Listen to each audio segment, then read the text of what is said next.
Okay, well, hello everyone and welcome. My name is Madeline Fitzgerald and I am the manager of public programs here at the Amon Carter Museum of American Art. On behalf of the museum, I would especially like to welcome and thank our members who are watching this evening. It is because of your generosity that our collection and special exhibitions are free and open to everyone. If you are not currently a member, I encourage you to join by visiting our website at cartermuseum.org.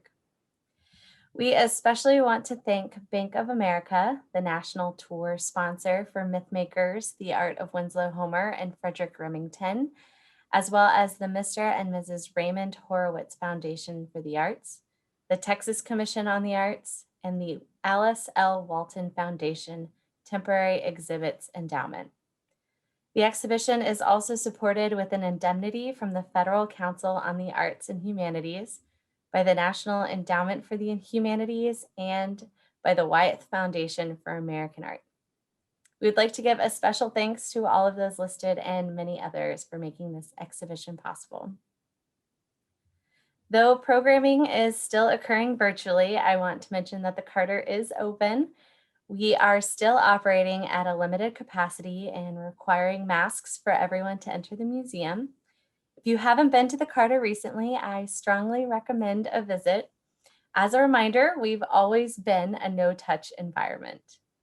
We have two incredible exhibitions on view right now, the Mythmakers exhibition and an exhibition of photographs from contemporary artist Mitch Epstein called Mitch Epstein Property Rights. Both of these shows will close on February 28th, and you can get more information about visiting the museum at cartermuseum.org.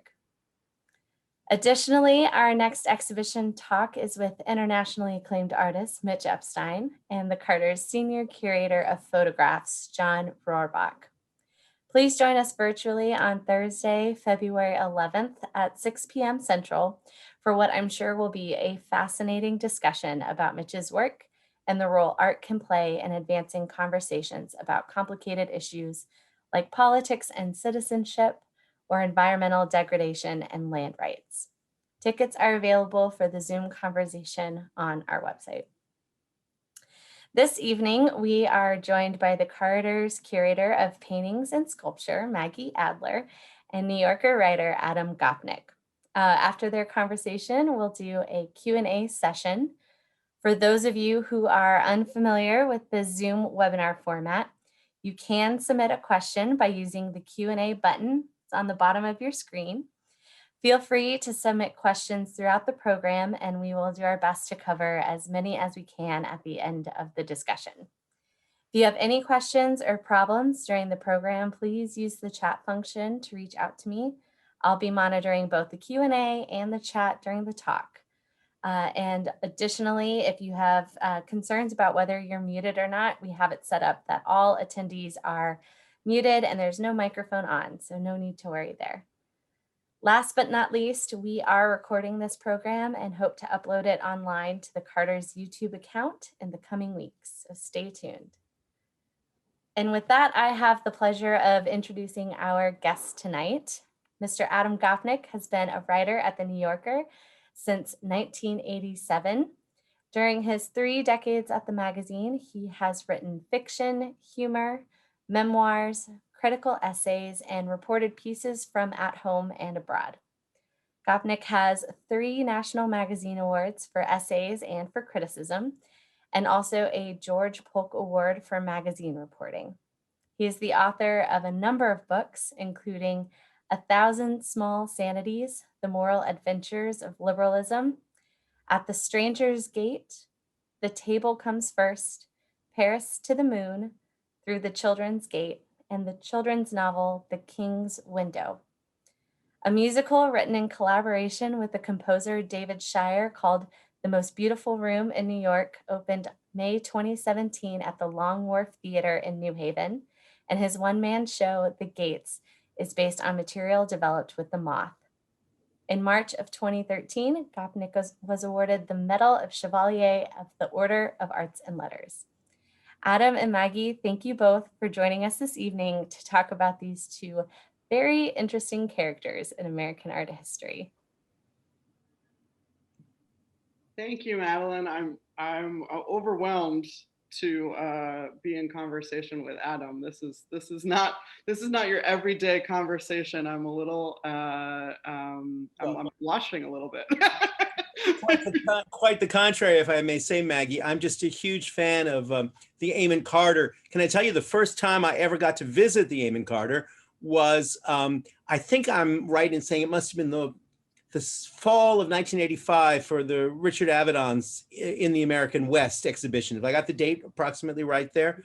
Yeah, It came out with Dick Avedon, who was a very dear friend of my wife's and mine, to see it. We had the most fantastic week. I don't know if you've ever seen pictures of that installation, but they had giant photographs filling the facade. We had the most wonderful time in Fort Worth that week, and fell in love with the museum. And I've been back several times since, not often enough. I was saying to Madeline that it, by rights, we should be having this thing in the museum, going out for a good dinner by the river after, and all of that. So I feel an enormous affection for the place and the town. And I was also mentioning to Madeline that I've done some time in Dallas too, because I actually did the inaugural lecture for the Nasher when it opened, which I'm now thinking was about 2005.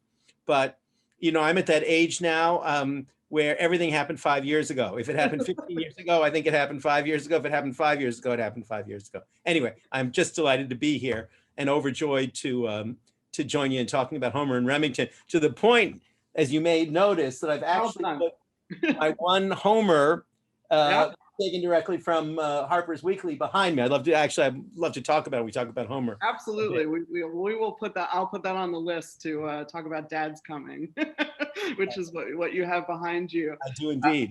We had this whole idea of involving you in this project actually came from a dinner at which I was sitting next to someone, and I said, how do we do a different Winslow Homer and Frederick Remington book that, no offense to David McCullough, because everybody loves David McCullough, but that doesn't start with a historian rehashing the lives and biographies of history. And I thought, oh my God, what if it's Adam Gopnik and we can connect the lives of these artists and the issues at stake with more contemporary issues. And one of the things you write about is, what is America? and what is the mess of the definition of what is America? And it's so resonant with what we're going through in these times. So I'm wondering if you absolutely. I leapt at the chance. I think I probably didn't answer a couple of emails because I'm an incredibly delinquent email answerer, which you either can these days, you either can write or answer emails. But when I did answer the email, I was overjoyed at the chance because it speaks. I love Homer, and Homer in my mind is one of the 2 or 3 greatest American artists. I admire Remington, but the question that the exhibition raises, and I knew was going to raise, it not only is central to our concerns now, but I would think, Maggie, is more central today than it was when you first contemplated this exhibition 5 years ago, or definitely whenever it was, because the question of Americanness, the question, let's be blunt, of white menness, both of and into that dread and toxic category, both Homer and Remington, like myself, fall. The question of the image of the Aboriginal peoples, of what were called in Remington's day Indians, what were then called Native Americans, what in my native Canada we now call First Nations people. That's a more vivid issue now than I think it's, vivid is probably the wrong word, more acute issue than it's ever been. And if I may, I got fascinated by these kinds of questions, partly because I write about America a lot, American politics, but more profoundly, I think, or more specifically, because years ago, 30 years ago now, I wrote a long essay about Audubon, because I'd always been drawn to Audubon. I was the art critic for the New Yorker at that moment, and most of my time was spent writing reviews of Bruce Nauman exhibitions at the Castelli Gallery or Frank Stella retrospectives. They had about 6 at the Museum of Modern Art and so on. But I was always drawn to Audubon, and I thought for a change, a break, I would write a long piece about Audubon. Loved Audubon, and I got to thinking about all the ways in which this improbable bird illustrator was in so many ways the progenitor, almost the Moses of American art. And I began thinking about all the specificities of American art. And I was thought about them without any apology either. You know, nationalism is a bad thing, but patriotism is a very good one. The difference being nationalism being a conviction that your kind are specially good and specially victimized, and patriotism being a profound love of place and the traditions that a place and a people have generated. And one of the things that fascinated me about Audubon, and I am coming to Homer and Remington, is exactly that there's this, you know, is the nature of a democratic vision. Audubon is the first great illustrator who paints one bird, one beast, one right after another, without any evident hierarchy of values. The eagles don't get more space than the pigeons. The mice aren't demeaned compared to the mountain lions in Audubon's work. And I was fascinated by that kind of democracy of vision, an instinctive democracy of vision in Audubon's work. And it got me particularly fascinated with the, what can we call them? The Mavericks of American art, and particularly the artists who had kind of gone deep into a particular place, who were, now neither Homer nor Remington is really off the mainstream of American art, but we don't always think of them as being the greatest of American artists. When I was getting educated at the Institute of Fine Arts 5 years ago, my teacher, very great art historian, was Robert Rosenblum. And Rosenblum, of course, put his emphasis on the luminous, on the tradition of American landscape painting, because it had the same aspect of sublimity, had the same kind romantic intimation of the absolute that you can find in a Mark Rothko or a Barnett Newman. And that line in American painting seemed extremely powerful. And I was fascinated by the line that ran alongside it, which for me, artists like Audubon and above all Homer and Akins and so on seem to embody. It's a very long-winded answer to your question, but so for me, this exhibition, to come home now, asks that question in another way. And as I say in my essay, when I first started obsessing about these questions some 40 years ago, the question of, where's the main line in American art was a very potent one. Bob Rosenblum and Barbara Novak and so on had identified it as being this the sense of the sublime that passed from the Luminists and landscape painters onto the abstract expressionists. Other people had located it in the line that passes from the illusionist painters, Pito and Harnett and so on to pop art, that taste, that appetite for the vernacular materials of experience. But I was fascinated by the way in which there was a particular kind of eccentric empiricism that seemed to me to connect an artist like Audubon with a painter like Winslow Homer, right up, in fact, to an eccentric empirical encyclopedist like my friend Richard Avedon in his American West collection. I still think that's a worthwhile line, and I will confess to you and to your viewers that I signed a contract for a big book about American art in 1990. So it is now 30 years late in its delivery. And one of the reasons it is 30 years late in its delivery, I think that I know, in fact, that both the editors who signed the contract, both the publisher and the editor, have since died. So I am the only survivor of the signing.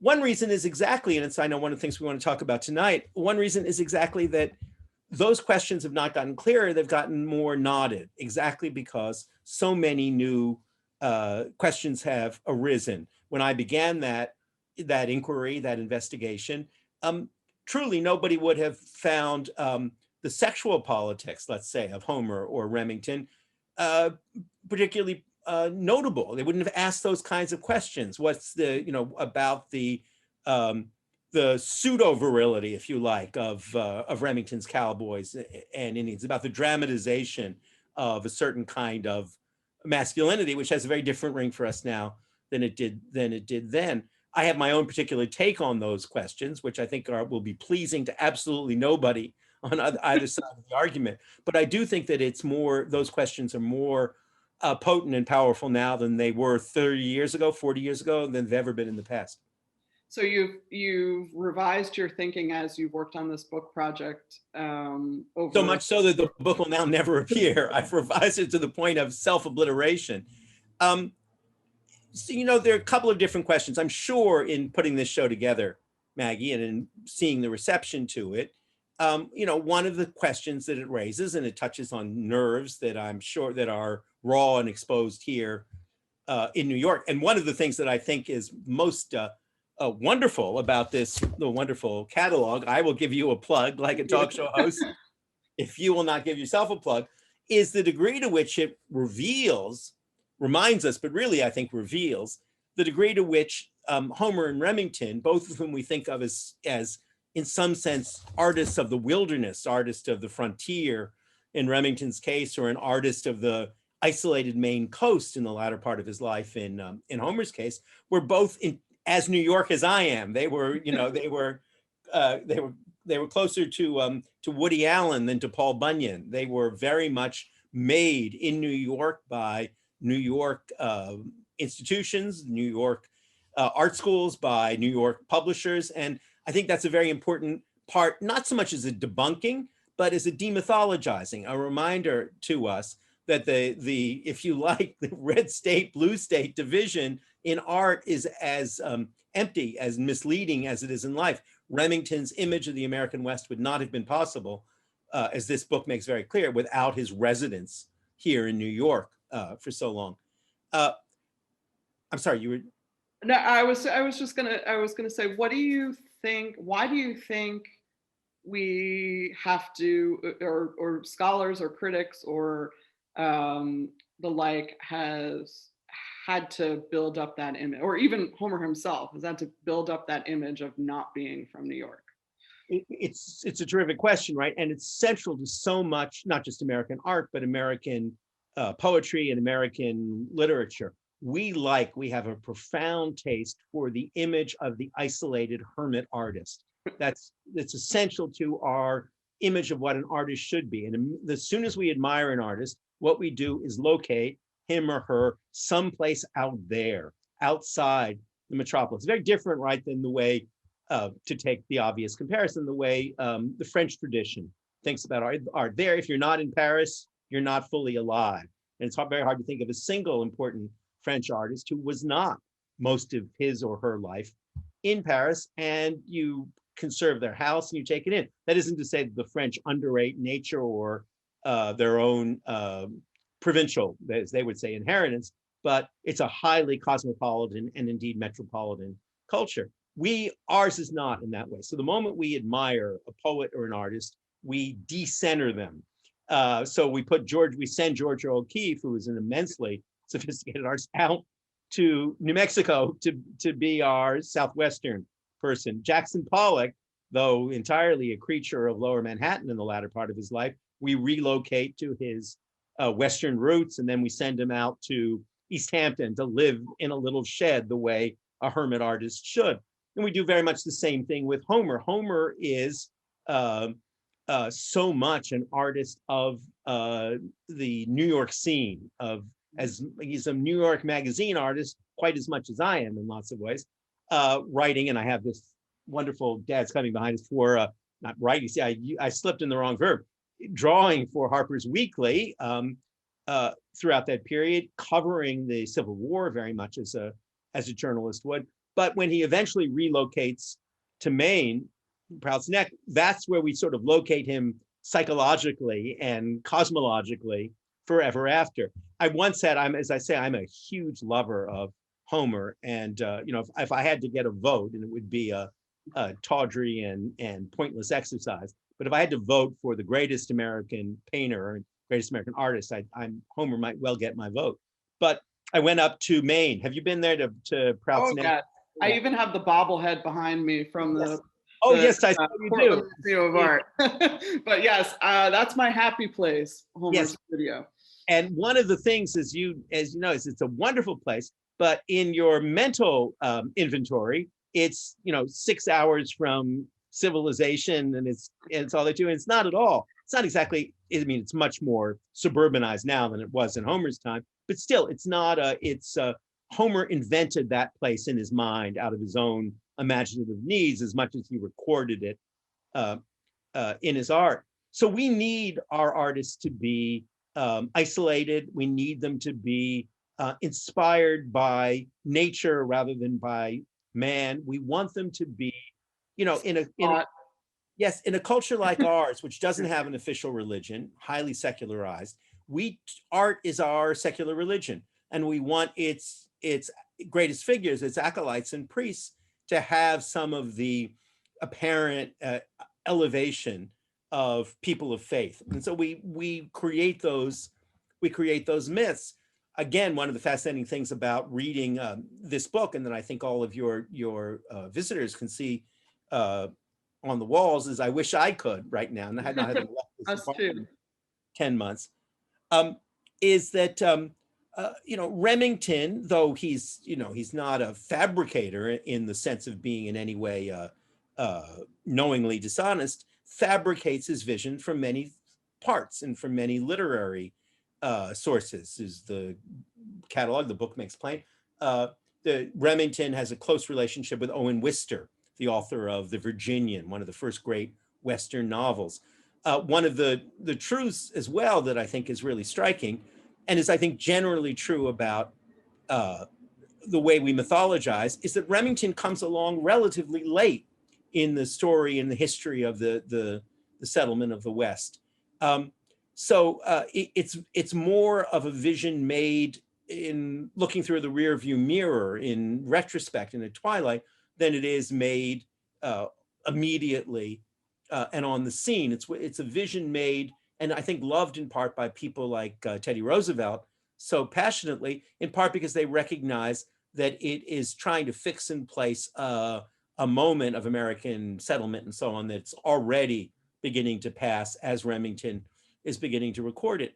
But to come back to our first subject, we now ask, though, when we look at Remington's picture of the Blackfoot Indians, as he calls them, on retreat and so on, we look at that wonderful picture, the outlier of the single Native American, and we recognize that it's a kind of apotheosis of the twilight of the people. We look at it in a different way. Remington's viewers, and for most people for 100 years after, more than 100 years, 150 years, looked at it as a touching image of pathos rather than as a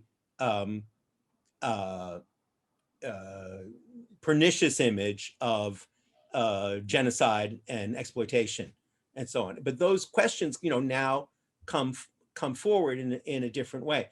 I said before that my own take on it was likely to displease all parties, and that is that it's a very positive thing. Coming back to the beginning of my interest in this and starting it in a book, we're right to broaden our vision of the past, and we're right not to be addicted, not to mainline the same myths over and over again.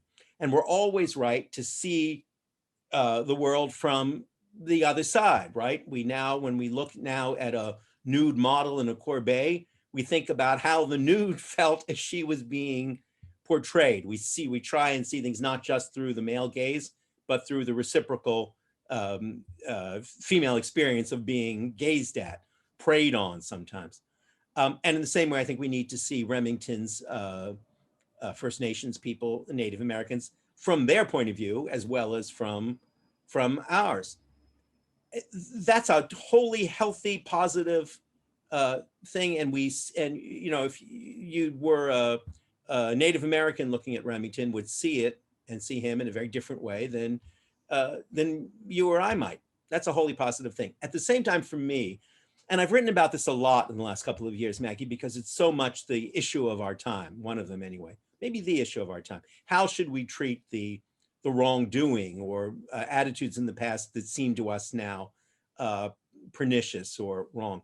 And it came up, and I wrote about it at greatest length when I did a long piece about Frederick Douglass, the great ex-slave abolitionist writer, teacher, who for me is the greatest of all Americans, man of limitless talents and patience, forbearance, and rage. It included everything, all of American experience in his one self.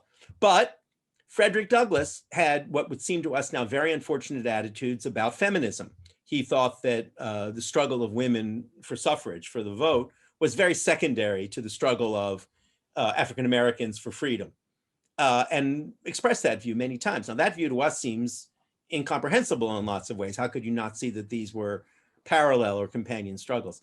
But what I said, and I think it's terribly important to remember, is that at any time, we cannot blame the past for being the past. Not because we always want to accept everything that the past did uncomplainingly or without a sense of responsibility, but as an act of charity to ourselves. All of the attitudes that we hold now are in ways that we can't begin to track or check or understand, going to seem to our descendants just as strange, odd, pernicious, cruel, incomprehensible as our ancestors' attitudes often seem to us. And so to get engaged in that game of arraigning the past for being the past, for not being the present, and arraigning people of the past for not having the attitudes of those of us in the present, I think puts us in a hugely vulnerable state, because we will be arraigned in the same way for reasons we may not know now. You know, it may be, Maggie, that 100 years from now, 150 years from now, the simple act of meat eating will seem as reprehensible to our descendants as things that our ancestors did. We don't know where that will fall. All we know is that we can only be as alert as we can and give as good an accounting as we can. And that, I think, is the right thing to do. Never to, I hate this verb, you'll forgive me, never to cancel or censor, which is really what people are talking about, any art from the past, any statue from the past. Instead, try and broaden our understanding so we understand the culture that produced it and what lessons we can draw, positive and negative, from their experience. I think that's the best articulation of the Amon Carter's mission that I've ever heard, and I'm glad we're recording it so that I have that for the future. Let's talk about the print behind you, and the fact that both of these artists gained huge popularity from being illustrators, and then wanted to disavow their own. Yes, yeah. it's what. So the print I'm holding, I don't know if you can, if it can be seen clearly. Is it relatively clear? Yeah. We can see your light, but we get the picture. That's coming. It's from the Harper's Weekly, November of 1873, and this copy of it comes. You can see the newspaper the print is on the back, comes direct out of the paper. It's one of my proudest possessions because I love it so much. When I got this, I will add, my wife gave it to me for a birthday because it was in a moment in my life when this was what home looked like. I was on the road all the time, and my son Luke was exactly this age and looked like this. My daughter Olivia was exactly that age and looked like that, right down to the short hair. And my wife was home looking after both of them all the time while they waited for me to come back, in this case, not from fishing, but from a book tour, over and over again. Thankfully, you were not subject to shipwreck, so no, exactly. You have a better ending to that story than probably those people will have to theirs. Those poor guys did there, but I was subject to delays at O'Hare, which are the modern author's equivalent of a book. What I love about this, and exactly two things, I think, that, as you say, it demonstrates to us, reminds us that Homer, like Remington, was so much a creature of illustration. And we have a funny, we were talking before about the funny ambivalence we have about our artists. We adore them, but we want to push them away from our metropolises and locate them outside.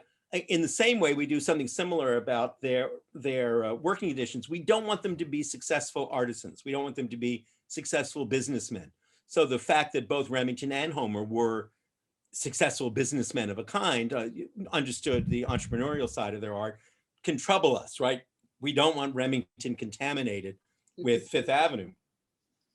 And yet it was essential to their work. And I think in a wholly positive way, because as you know, there are endless rhetorical battles and theoretical battles that affected 19th century American art about the right way to do things, and and the ultimate goal was to get to France and study and learn the French way them French did things, and Homer does, right? But uh, the necessities of artisanal labor, I think, serve them extraordinarily well, of having to draw, having to catch what they were seeing all the time. And also, I think that the demands of that artisanal labor, the sheer speed with which it has to be done. If you have ever written for, let's say, a weekly magazine, as I have done for almost 40 years, you know that part of the trick of it is a kind of literary caricature. In other words, learning how to see, you use aphorism and metaphor. You have to have a quick and memorable take. You don't have 500 pages to spool out an argument. And the same thing is true, I think, about Remington and Homer. They both, when we say they both are great graphic artists, we mean that they draw very well, but we also mean that we remember a Homer or a Remington image with an immediacy that we may not even remember a Monet or a Renoir, which have a far more atmospheric effect on us. And one of the things that I love about this print and about Homer generally is his incredible gift for expressive compression. Look at this, Maggie. For me, it's one of the most powerfully poignant of American images, exactly because of its extraordinary understatement. The only overtly expressive element that you see in the entire picture is the half profile of the mother looking off and away from where dad should be coming home. The little boy who's longing and quiet internalized fear, perhaps, we sense, I think, is totally, his face is totally invisible to us. And yet we feel his emotion through that extraordinarily expressive tilted head and back, and even the tension in the baby's back is there. It's an extraordinarily powerful emotional poem about a family and about the longing for nothing bad to have happened. But it's communicated with the most extraordinary economy of means. I really mean it when I say that in an image like this, Homer is America's Giotto. When you go to the Arena Chapel outside Padua, you cannot help but be overwhelmed by how economically, minimally, Giotto tells all of the sacred stories, again, using the same kind of excision and minimalist rhetoric. And Homer, again and again and again, does that in his art. I said a few moments ago that if I had to nominate a greatest American painter, it might be Homer.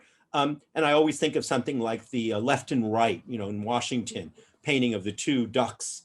One is still living and one has just been killed. And it takes us a long time to register the difference between life and death, the most foundational and fundamental of existential states. So I just have limitless admiration for Homer's gifts as a dramatist. I write plays myself, and the more you can do with less, the better and more effective it always is. And Homer is a master of minimalist melodrama.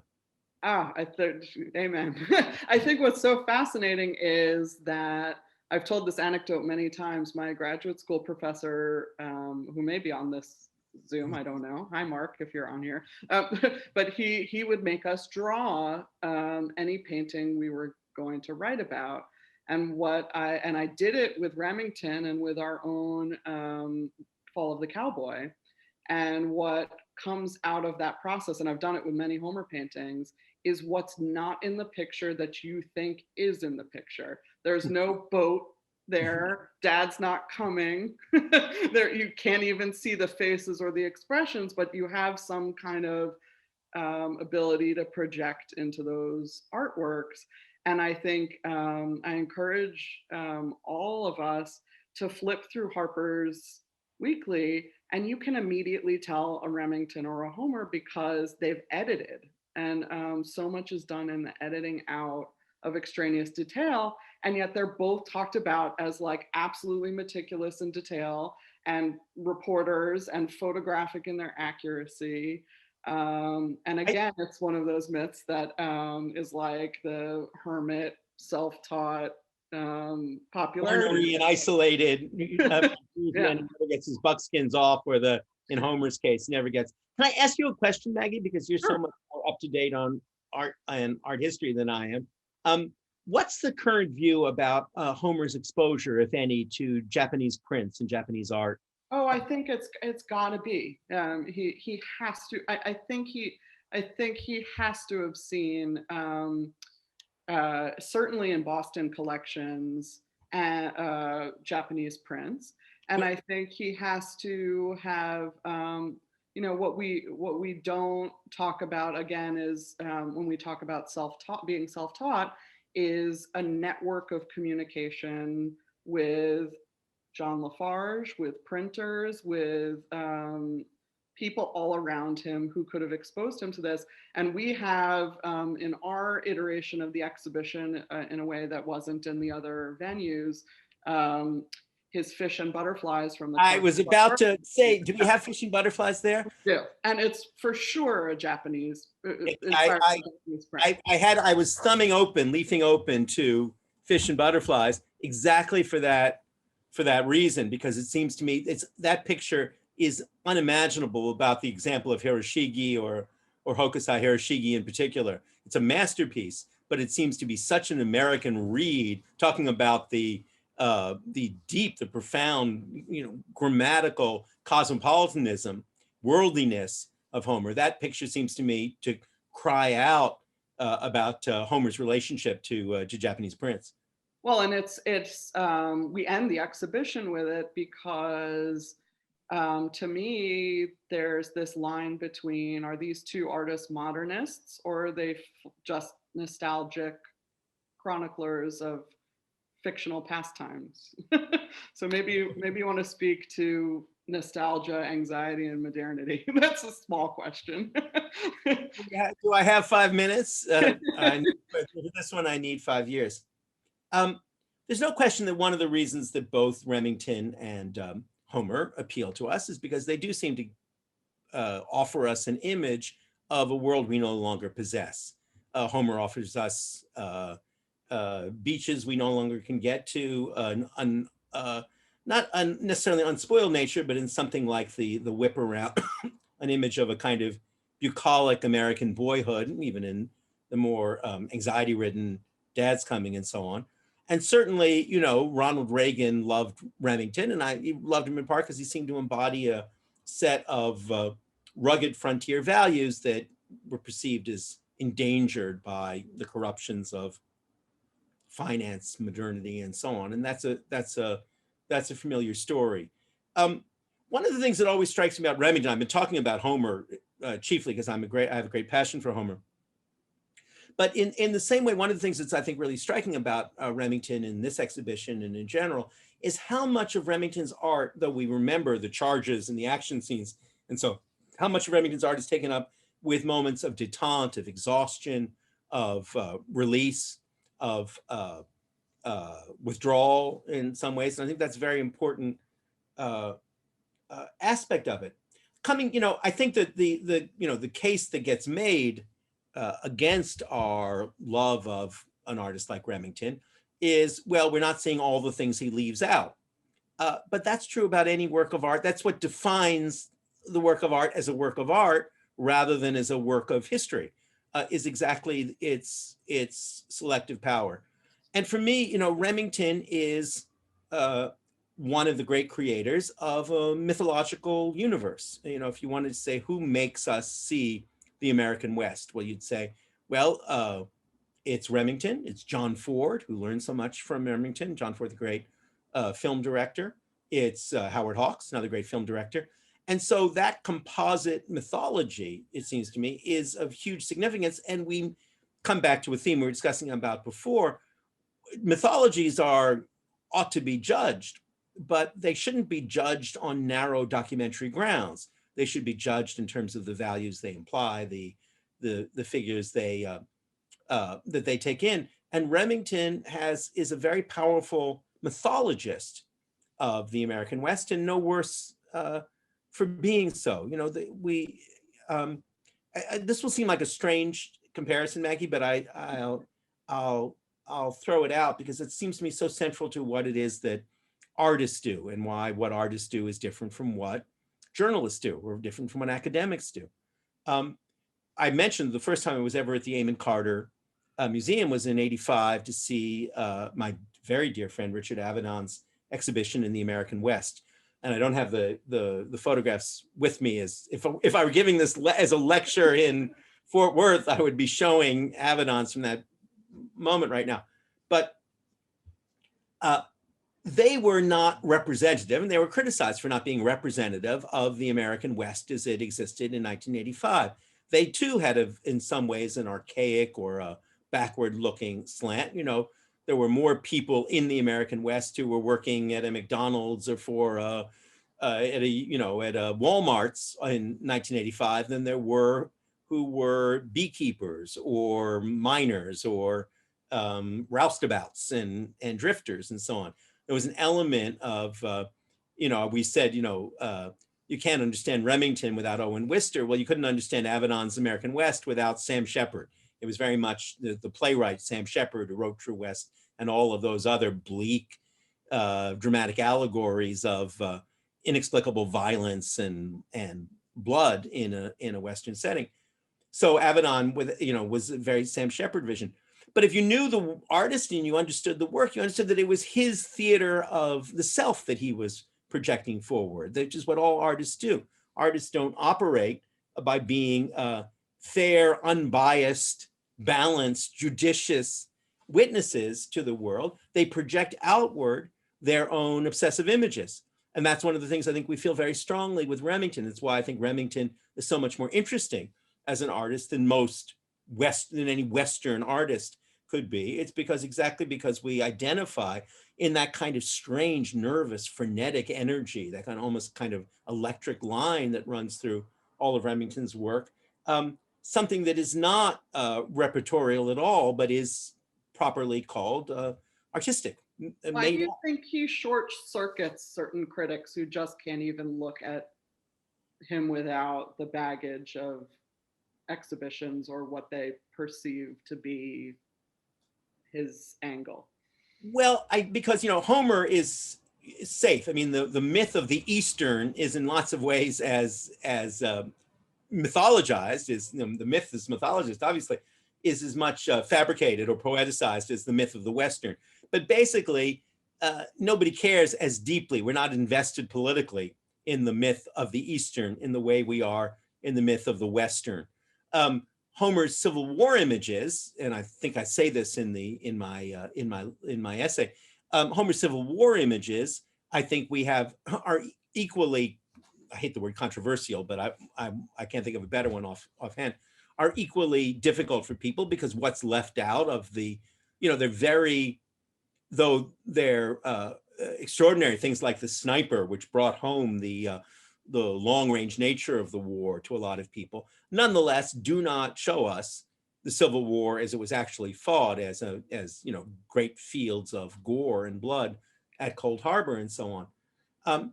But the nature of the settlement of the American West is a hugely vivid issue. I've written a book, it's around here somewhere, about Abraham Lincoln. And one of the things that never came up in the Lincoln literature, which occupies on the opposite side of this room about 6 shelves here, the question of Lincoln and Native Americans was very, very marginal in the Lincoln literature until the last couple of years, when the question of Lincoln's role in the execution, as I'm sure you've been following, of the partisans, as we say, of the Native American Rebellion has come up. So that's a third rail, as we say here in New York in subway terminology. It's a hot button. So when people look at Remington, they don't look at an artist with a particular poeticized kind of vision, which necessarily and inevitably leaves out a lot of truth. They look at him as a propagandist for a particular American vision of settlement, which in their view has to be perfectly blunt, a powerful genocidal arc and vector. It's about killing Indians.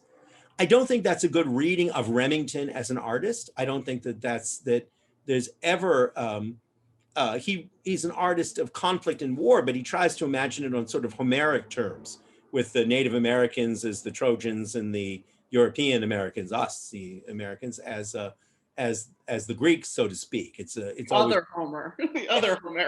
the other Homer, I beg your pardon, Homer, the Greek poet. He imagines it in heroicized terms. He doesn't imagine it in animalized terms. The Native Americans in Remington are never shown as lesser beings. They're always shown as other beings, and you can make a case that they're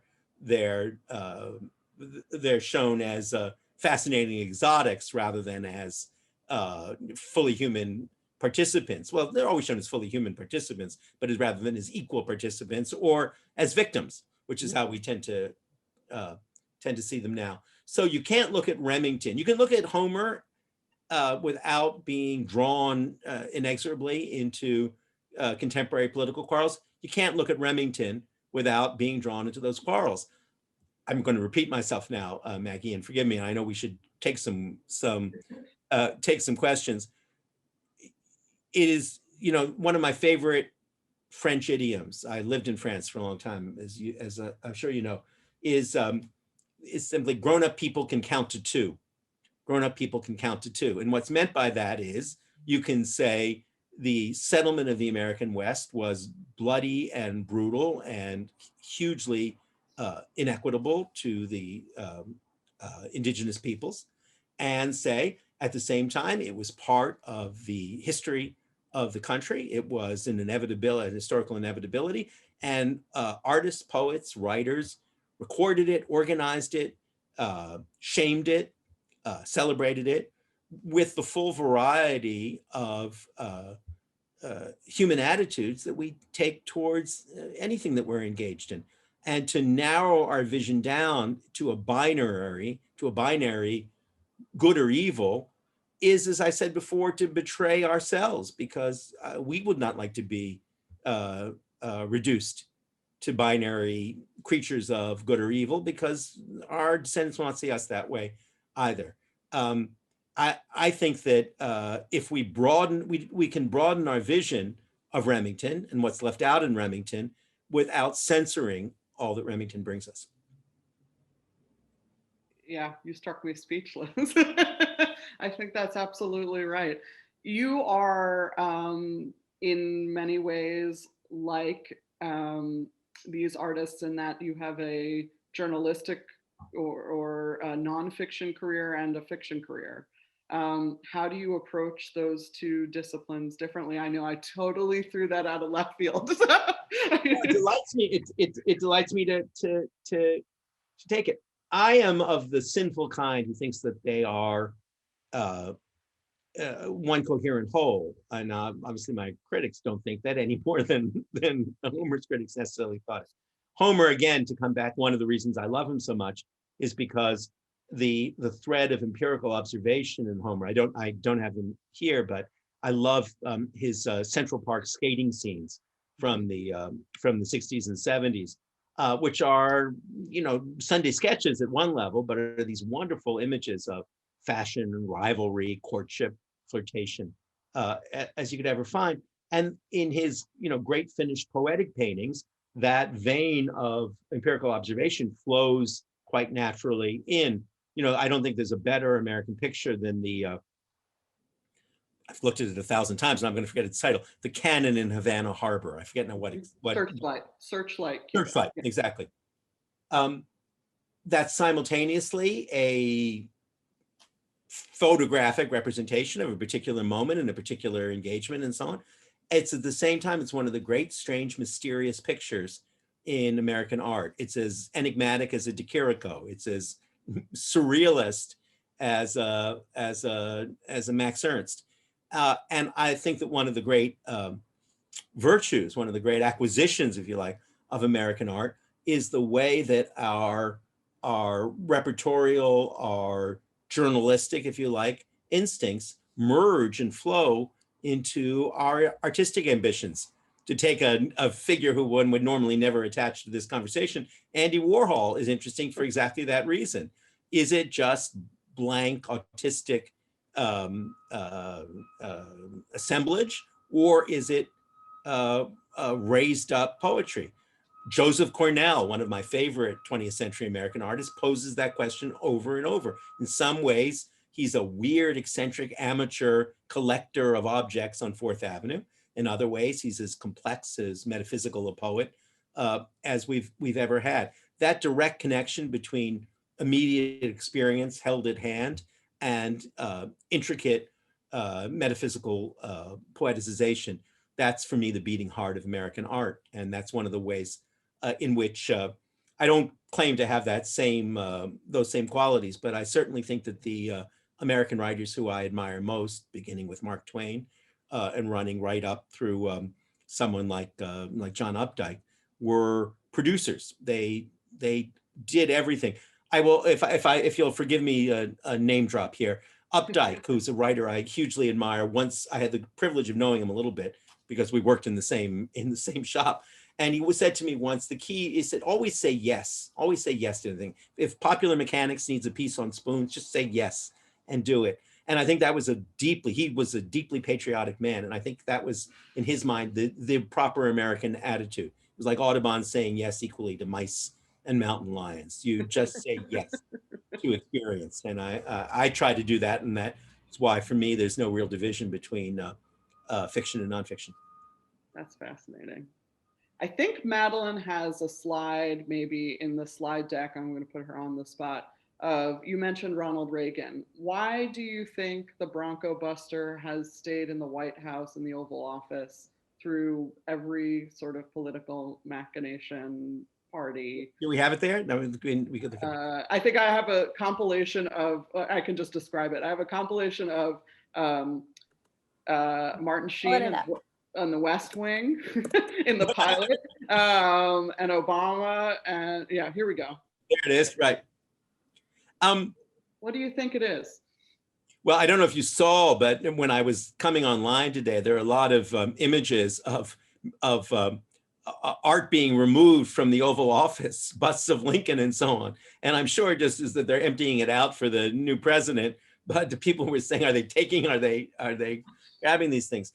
Well, one of the things I think to begin with is, and we've been talking about Remington as a graphic artist, is this is three-dimensional. It's sculptural, and it's a fascinating thing that I will put it down not to cultural inculcation, but to a natural human orientation. We still believe in the three-dimensional, the sculptural, as memorial art when we want to capture something. And I think that the Bronco Buster it's an irresistible piece, right? It's about one of the great themes of Western art is the struggle between man and nature, represented as the struggle between man and horse. It's what the bedrock of literally the bedrock of Western art, the Parthenon frieze in Athens, is all about. It's about the Lapiths and the centaurs, men and horses. It's about the domestication of animals. That's kind of the primal act of civilization. And I think it captures that. It captures it in American terms, the Bronco Buster. It also, I think, has probably appealed to presidents because they like to see themselves in those terms, right? They're riding the horrible bucking bronco of Congress and opinion. And, it's one of the strange things in my limited experience, but men of power tend to be men of immensely thin skins, right? Who are hugely conscious of what everyone is saying of them. So having an object like that to self-reflect into, to project into, is doubtless very consoling to someone who thinks that every day is a ride on a bucking bronco. Love it. I love it. What do you think is the role of the environment in American identity? Such a deep question. It's one that I'm always slightly at a disadvantage in. Like Woody Allen, I am too with nature. I am a New Yorker. I'm not my children, were they here, would laugh and snicker at the notion that dad is about to talk about nature, since he is a smart person ever to drag off. Even in the pandemic, of course, we've been localized here, but even when the world is open, I am usually on the same block. I think as an historian of a kind, I think it's clear that we have a very ambivalent relationship with nature in American history and American civilization. On the one hand, we present ourselves as nature worshipers. We love Monument Valley. We love the vastness of the Western landscape. We love the hard scrabble reality of the Maine coast, the rocky Maine coast. At the same time, we're very poor guardians of the things we claim to love. So if you're, and again, we're talking about the ambivalences of American art as much as about the achievements of American art.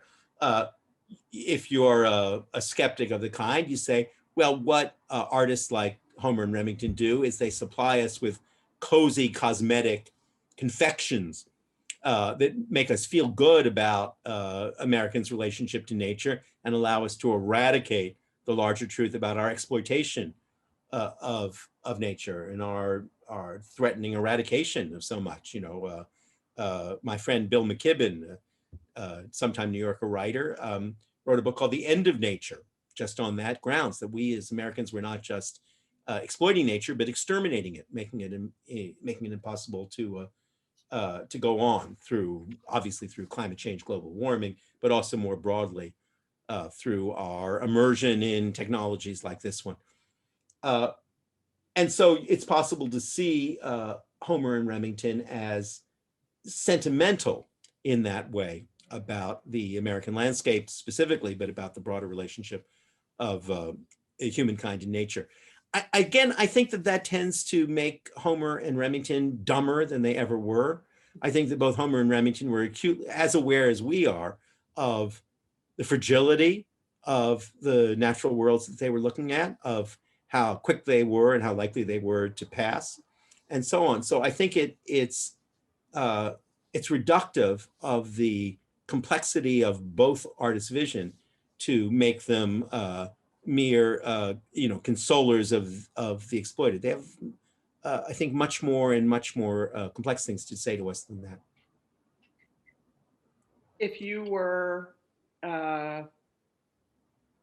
doing this, if I handed over my curatorial role to you and said, okay, we can start this exhibition from the beginning stage. It's hard because you haven't seen the exhibition, but based on the book, would you add anybody to the consideration, or is this the right pairing?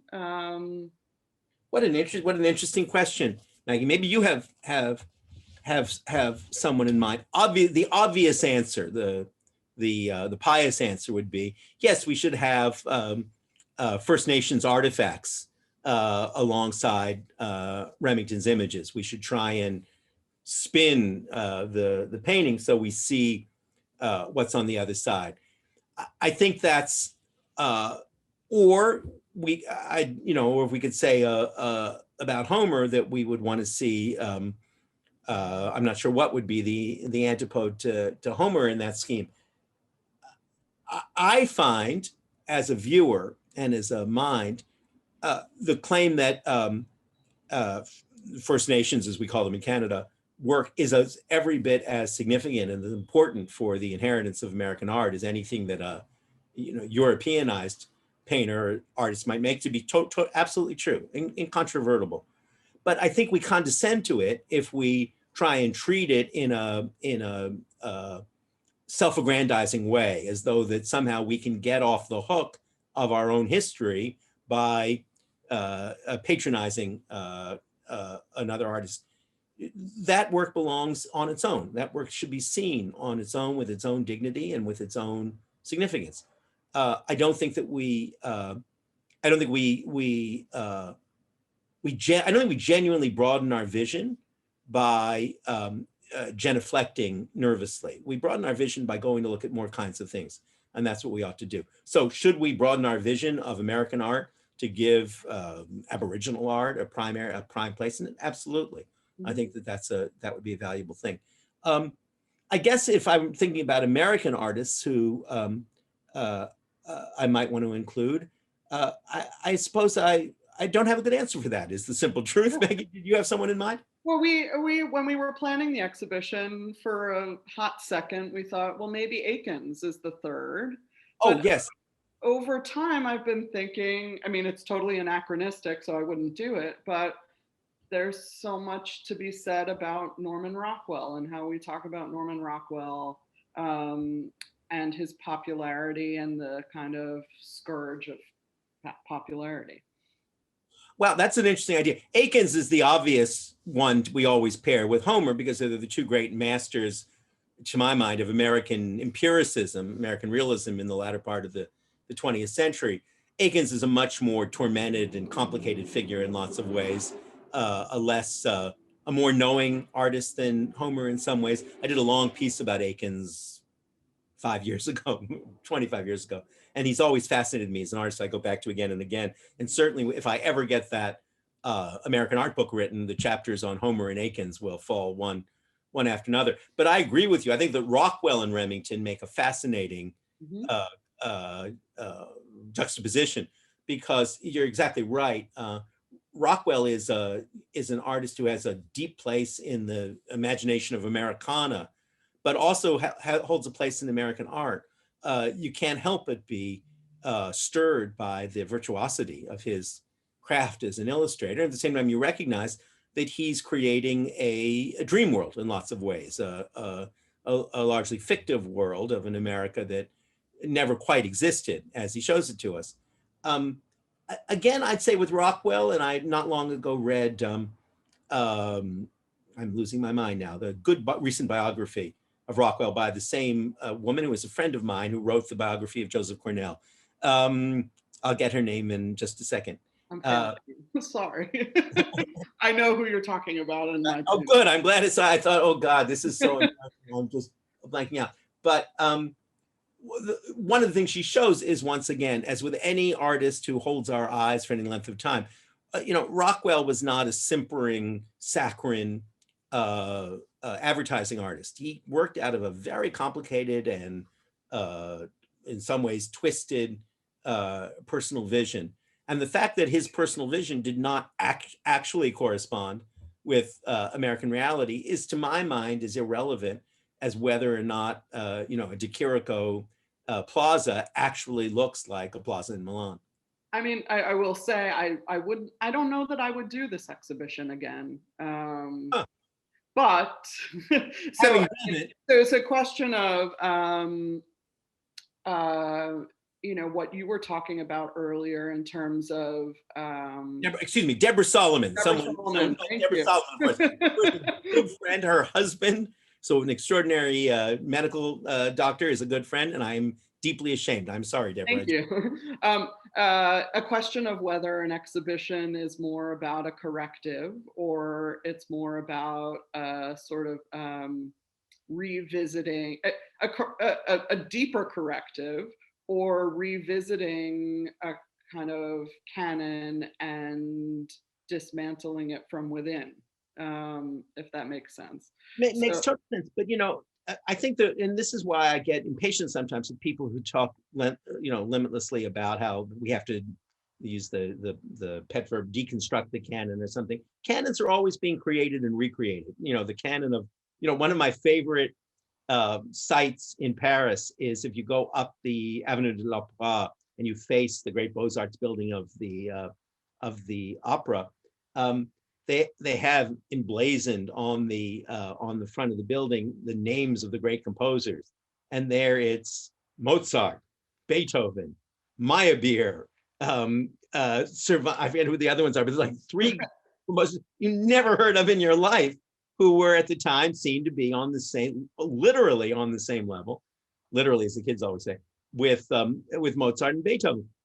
We're constantly engaged, and that's why it's a bad idea to put chisel people's name in stone. We're constantly engaged in the act of reevaluating the canon, figuring out what things are there only because they have an ideological content, which we may now find objectionable or obnoxious, and what things are there because whatever ideological content they may have, they still hold us, they still cast the spell of personal entrancement that we properly call art. Madeline, are we ready for audience Q&A? I mean, I can keep Adam to myself this whole time. We've had quite a few questions, so they're all fantastic. So I think diving in would be a great idea. Before we get too far from this topic, Eric Miller suggested Andrew Wyeth would be another. Oh, great. yeah, that's a good one. Yes, well, Wyeth, Remington, and Rockwell all occupy, I'm sure a couple of other people we could think of, occupy that strange space between art that art critics and art historians approve of and art that everybody else approves of. And they occupy an odd and interesting middle ground. And we should look at them seriously, and that from just that point of view. So one of the questions that came up that I don't think we fully discussed, so I'd like to start with this one, is by Chris Bond. He asked thoughts on whether the fact that Homer and Remington were true urbanites made them better observers of and artists of the outdoors. Often being an outsider makes a person more curious than someone who grows up in that environment. Why would a cowboy paint cowboys? Perhaps it takes a New Yorker to see the potential for art there in the 1800s. That's a terrific observation. You know, I little to respond except to agree that the general truth is that we always make images of the things that are unfamiliar to us more potently than we make images of the things that are. It's a cliche but true that romantic landscapes were made by people who no longer lived in the country.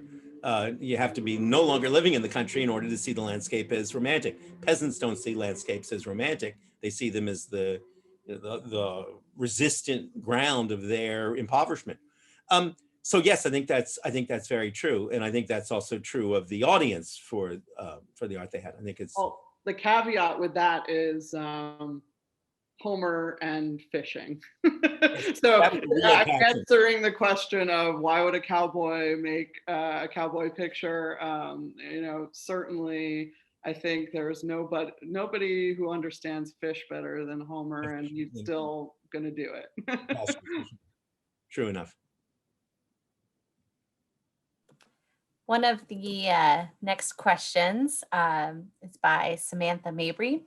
What are some later or current artists who have broadened Remington's vision or who have offered different visions of the West while still paying homage to earlier artists? Maggie? I'm really fascinated by Black cowboys and by the current reinventing of the West, or actually honoring of a very diverse past of the West through re-inclusion of Black figures in a Western landscape.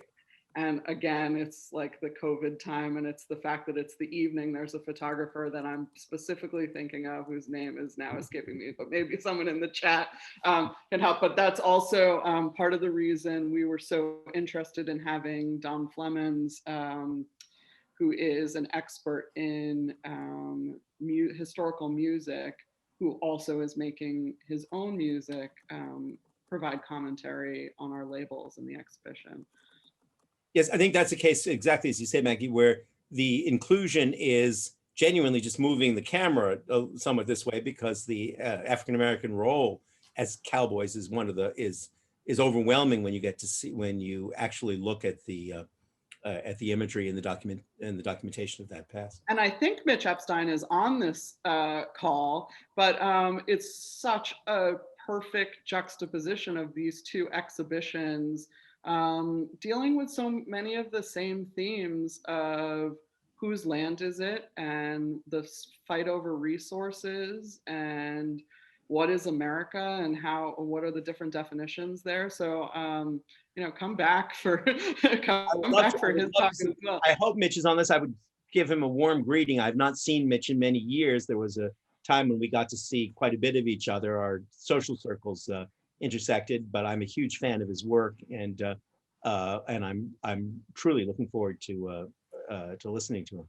And it's a great question. There are quite a number of Native artists who are taking this topic and really giving the topic of the West the close analysis that it deserves. I'm thinking in particular of Alan Michelson, but other Native artists. Kent Monkman seems to be the artist of the day and sort of reinterpreting history in his own more expansive fashion. So that is an area that is just a very fruitful contemporary art area.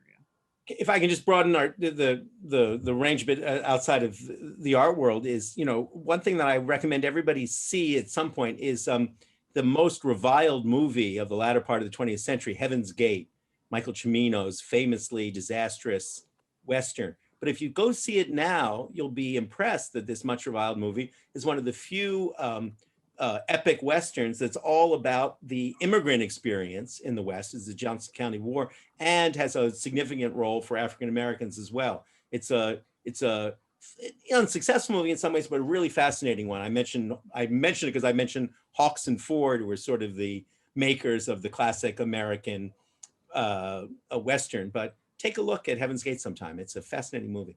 I'm also watching Westworld, which I Yes, guess is probably not a surprise to many people. Another really great question that we got earlier in the talk was by Karen Myers. How do you account for the American idealization of isolation? Do you think it's less or more today? Wow, what a provocative question.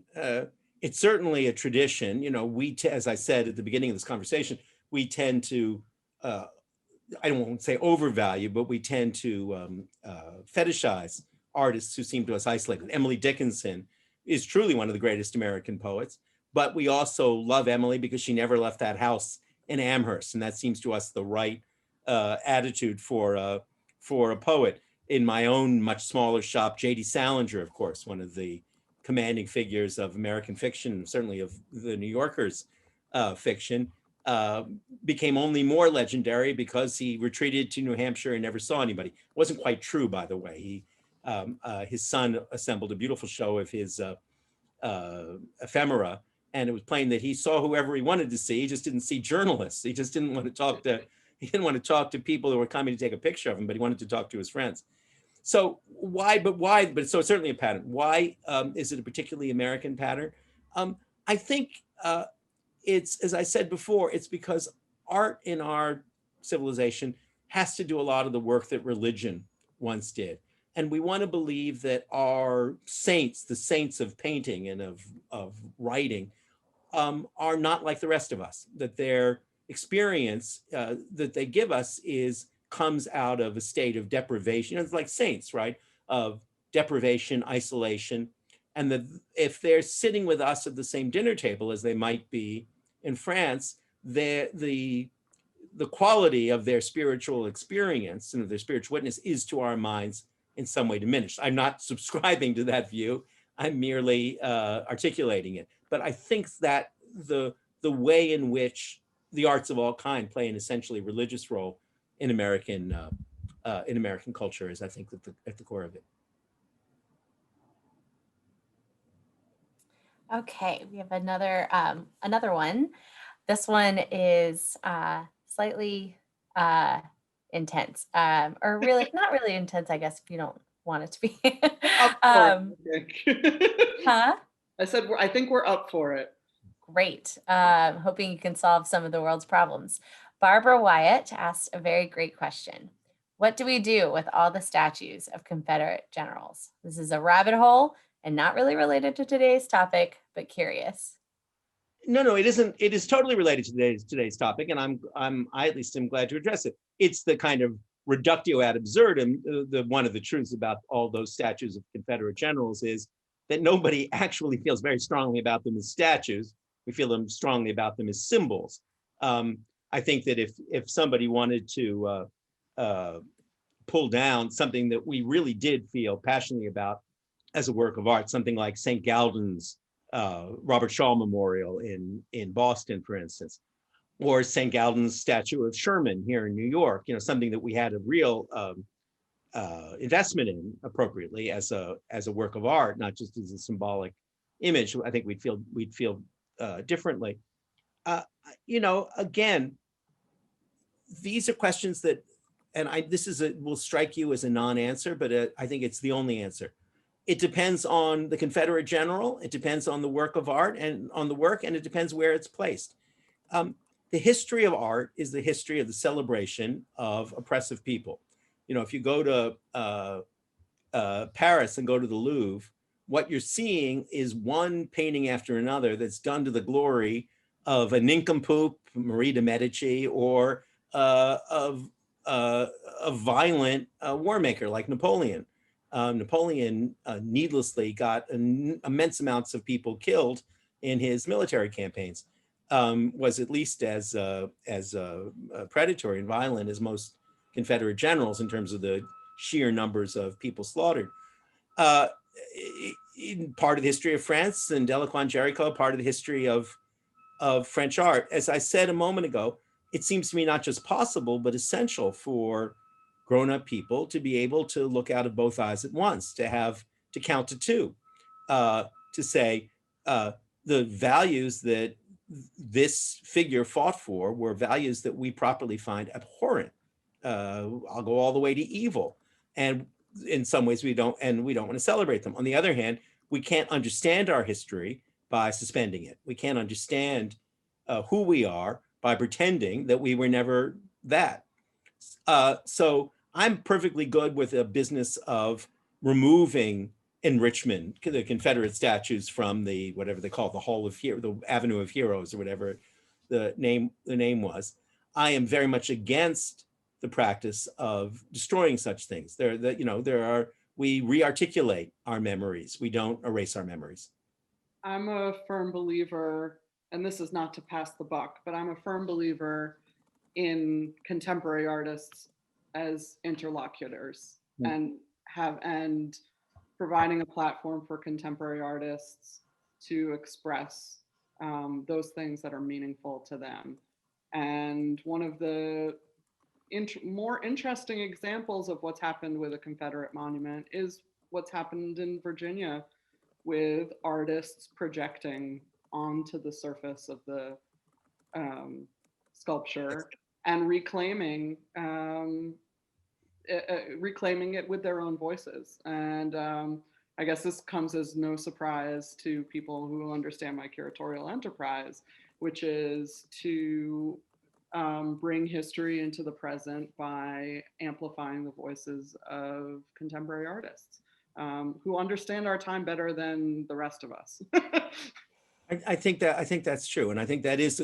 But you know, I think that the enterprise of broadening, as I'm repeating myself now, the enterprise of broadening our vision is different than the enterprise of limiting our vision. Okay, another great question for both of you. Which writers or critics on American art do you find to be particularly illuminating? This is a question by Patricia Vandervelden. Oh wow! I don't know where I would begin and where I would stop. I think I would, off the top of my head, Robert Hughes, the great Australian critic who was resident here in New York for a very long time, was a hero of mine. I wrote the introduction to his posthumous collection of criticism. His book, American Visions, is not my vision of American art, but it's still a potent particular one. And the courageous audacity with which he addressed questions of art, and above all, his flair for description, flair is an inadequate word, his genius for description, are still models to me. Among more amateur writers, as I mentioned John Updike a moment ago, and certainly I learned an enormous amount from Barbara Novak when I was studying about the patterns of American art, and still have her books someplace in this room. Those are three names that come to mind immediately. This is so interesting because I'm having an internal struggle between my colleagues and you know, what you maybe mean by the question in terms of scholars of American art history versus the writers who contribute the most to my understanding of American art as an American art historian. So I'm going to answer it both ways, which is that Rebecca Solnit or Toni Morrison or any number of American literary writers, and Adam, but any number of American literary writers really do influence my understanding of American art as much as my scholarly colleagues. But in terms of innovation in the field, Wendy Bellion is one of those art historians who really takes on iconoclasm in a tremendous way, and her perspective on American art is really fascinating to me. And out of the University of Delaware, I mean, there are so many, and I just heard a talk by a young scholar, Kelvin Parnell. I'll give him a shout out, who hasn't published a book yet. But he gave a talk on 19th century bronzes, and he happens to be a scholar primarily of African American artists, and he talked about the differing manufacture of bronze sculpture, whether they were cast in the South or whether they were cast in the North. And it honestly had never occurred to me, the difference in the labor involved and the significance of let's say, a Confederate monument, if enslaved labor is creating it versus free labor or paid labor in the North.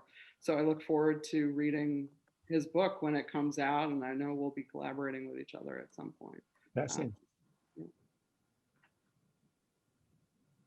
We got a great question from Eric Miller, and I think I know which painting he's talking about, but he asked said at the beginning, there is a painting by Homer in the show that is near monochrome.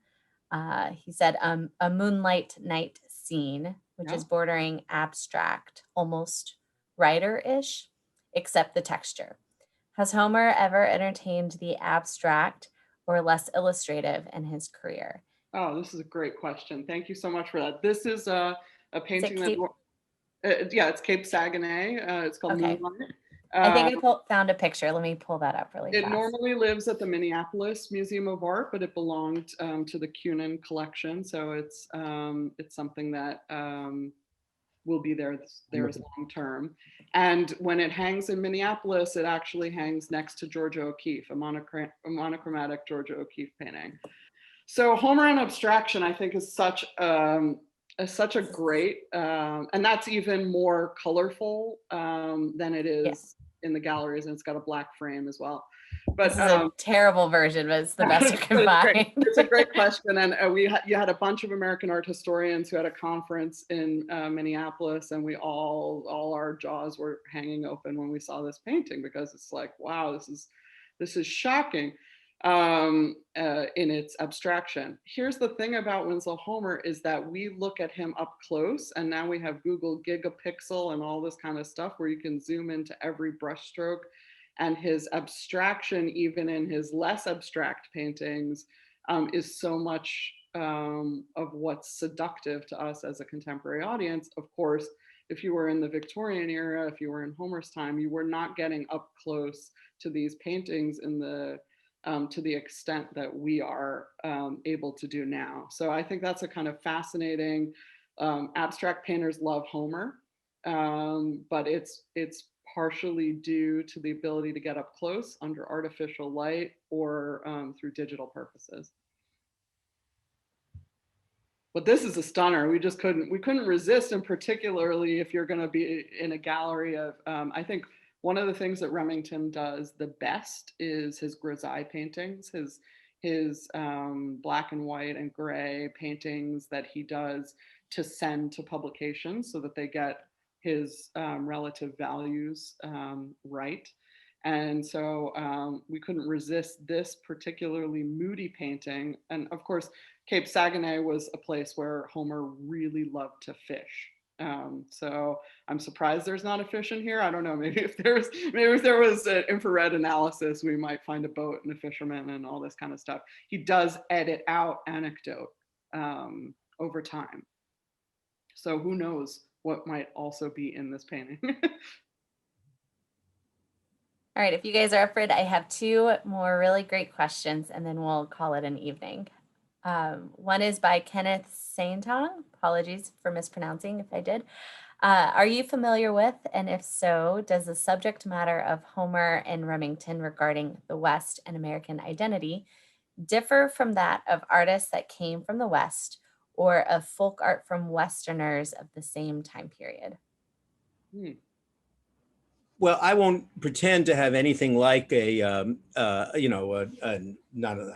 do I not have an encyclopedic knowledge of folk art of the West, I don't even have a kindergarten knowledge of it. But I do think that one of the fascinating lines of in American art is the way in which I think we're no longer seeing any kind of neat division between the fine arts and the folk arts. I did talk when the Folk Art Museum reopened here in New York, very much on that theme. And I think things that might seem to be marginal or peripheral really seem to us now, once seemed marginalized, now seem to us very central in that way. That's a very abstract answer and not a pretty abstract picture either. But I certainly think that as our vision broadens of what America is, our vision of what art is broadens along with it.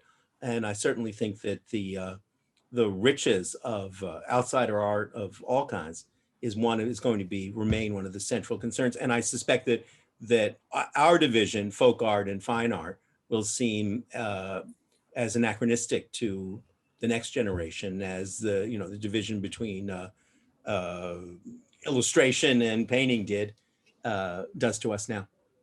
This is not exactly a direct answer to the question, but I think it's important given what the Amon Carter is and what the holdings are of our two most prolific holdings, which is that of Charles Russell and Frederick Remington. And I personally believe that the combination of Charles Russell and Frederick Remington has more to do with the collectors and the vision of Amon Carter than it does to do with the commonalities between Russell and Remington. Russell was a cowboy. He was an active rancher, yet you have to understand that by the time Russell is creating his visions of the West, the Armory show has already happened, and artists like Stuart Davis are painting. And it's just a shocking realization to understand that though these paintings look so similar to many of our audiences, the stakes are totally different, the milieu is totally different, and just the timing is different. So Remington is more of an Akins than he is a Russell, in my opinion. And I just have to, this is maybe the most revisionist stance that I take at the Carter in terms of stirring up trouble, but I do think it's very much to do with philanthropy and the kind of juxtapositions that collections and private collectors can make that are their own perspective on artistic combinations. Okay, so our last question for the evening is by somebody who I think you'll recognize, Diana Greenwald, a good friend of ours. Diana. She said, thank you so much for a fascinating lecture. One quick question. I'm wondering if you might comment on why the established American art community seems to love to hate Remington, Oh, great. often deeming him shallow and hackneyed, even after well-received exhibitions, such as the Met's work on his nocturnes. Well, I think just to recapitulate what we've been talking about, right, is that he presses on the tender button, the third rail of our sensibilities, and it's cost free in a certain sense. If you want to get engaged in hating on Homer, you have to demonstrate you don't have very good taste in a certain way. You have to be. And you make yourself look a bit of a fool. There are certain artists, Rockwell is another good example, that are cost-free to hate on just as a social phenomenon, right? And the art world is a social phenomenon. It's a club as much as it is a jury, as much as it is a court, as club as much as it is a courtroom. So I think that reason is there. Also, the wrong people love him. That will always do an artist harm. I obviously mean wrong people in quotes. So he has all of those things against him. I will add only to that if there is one infallible rule in the history of aesthetics, it's that artists with a following survive their detractors. Somebody who has made a connection to an audience, for all the complicated reasons that artists connect with audience, tend to float past the waves of censure. And for those of you who don't know, Diana Greenwald is our co-curator, along with the Denver Art Museum, Thomas Smith and Jennifer Henneman. And of course, this was the work of all of us equally and collaboratively. And I'm sad that we can't all be physically together to have these conversations. But shout out to my my fellow co-curators. Well, one of the great questions that we'll know the answer to sometime is, we all know that this pandemic, by totally uprooting and disorienting our expectations, will have a powerful effect on American art. What that effect will be is as yet unknown to us, but it's something that the art makers and art lovers of my children's generation, I know, will carry forward, and it's a good reason to stay upright and looking. Well, with that, I think that will wrap up our questions. Thank you so much, Adam and Maggie, for joining us this evening. And thank you to everyone who submitted questions. There were a lot more than this, and I apologize that we just ran out of time to answer all of them. I know I could definitely sit here and listen to the two of them talk for another hour. If you have a few moments before you sign off for this evening, I would very much appreciate you taking a couple of minutes of your time to fill out a survey for us. I'm sending it in the chat right now. This survey is going to be about a 2-minute long survey, and it will provide us with information about you and what you would like to see more of from the Carter. Your feedback will help us plan future programming and potentially acquire grant funding as well. So I put the link in the chat, and you'll also receive it in an email tomorrow morning. So thank you very much for taking the time to fill that out. Thanks again, Adam and Maggie, and we hope to see all of you in person at the Carter or at another virtual event again soon, and have a great rest of your evening. Can't wait to be back in Texas. Save a seat for me. Thank you.